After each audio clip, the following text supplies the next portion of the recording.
आज आम्ही आता स्कुबा डायव्हिंग करायला जाणार आहोत। स्कुबा डायव्हिंगसाठी त्यांनी आम्हाला पर 100 आमच्याकडून 700 रुपये घेतलेले आहेत। आम्ही तिघंजणं स्कुबा डायव्हिंग करणार आहोत। सो मी माझ्या व्हिडिओमध्ये तुम्हाला दाखवते। बेसिकली मी खूप एक्सायटेड आहे स्कुबा डायव्हिंग करण्यासाठी। ऑलरेडी 2 वेळा केलं आहे मी, पण यावेळी इथे शिरोड्याला करणार आहे। तो स्कुबा डायव्हिंग करण्यासाठी कबीर आणि कियारा पण आमच्याबरोबर येत आहेत आणि ह्या कबीरने असं एक लाईफ जॅकेट घातलं। सो आम्ही सगळ्यांनी आता लाईफ जॅकेट घातलेले आहेत आणि आता आतमध्ये पाण्यामध्ये समुद्रामध्ये जाणार आहोत। हे सगळी आमची पूर्ण गँग रेडी आहे स्कुबा डायव्हिंगसाठी।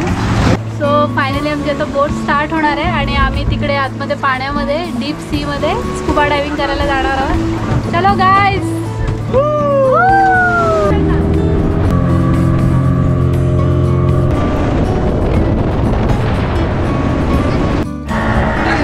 तिकडे राहिलाय तुम्ही पाहू शकता माझ्या व्हिडिओमध्ये की या शिरोडा बीचचं किंवा सीचं पाणी इतकं क्लिअर आहे।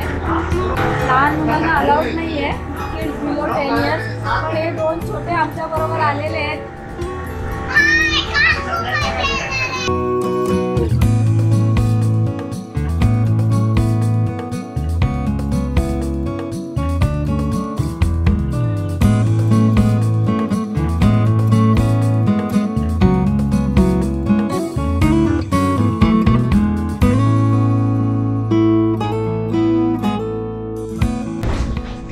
इंस्ट्रक्टरने आम्हाला सांगितलं की ह्या क्लासेस आहेत त्या आपल्याला घालायचे आणि नाक पूर्ण बंद असणार। सो तोंडानेच आपल्याला श्वास घ्यायचा आणि हा सिलेंडर विथ जॅकेट आहे। याच्यामध्ये पाईप आहे जो माउथमध्ये टाकून आपल्याला फक्त ब्रीदिंग करायचं। एअर डिमांड बोलतात आणि हे तोंडात ठेवून आपल्याला फक्त एअर इन आउट करायचं।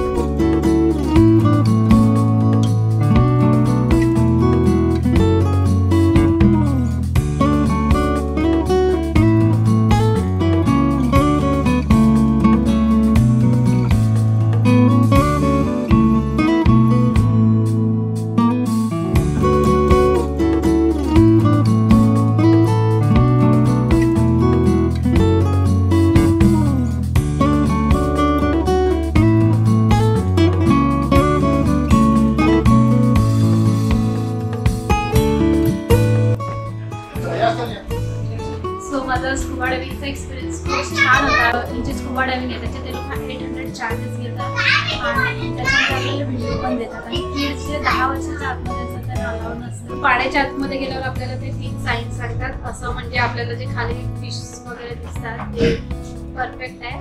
वरती जायचं असेल तर असं करावं लागतं आणि खाली जायचं असेल तर असं करावं लागतं।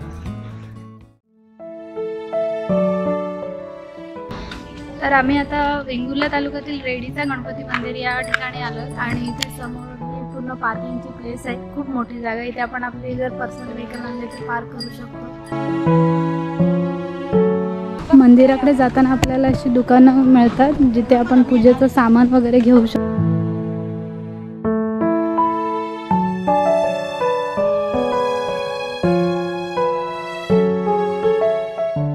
मंदिर वेंगुर्ल्यापासून अंदाजे 30 किलोमीटर अंतरावर रेडी या गावात आहे आणि या गावात मंदिर आहे। तिथे लोखंडाच्या खाणी आहेत। 1976 साली रेवती बंदराजवळील एका खाणीमध्ये ही गणपतीची मूर्ती सापडली होती। या गणेश मूर्तीची उंची अंदाजे 6 फूट आणि रुंदी 4 फूट आहे आणि हे गणपती बाप्पाच्या मूर्तीचं विशेष म्हणजे जनरली गणपती बाप्पाच्या मूर्तीला 4 हात असतात, पण या मूर्तीला 2 हात आहेत आणि हे मंदिर हे खूप सुंदर आहे।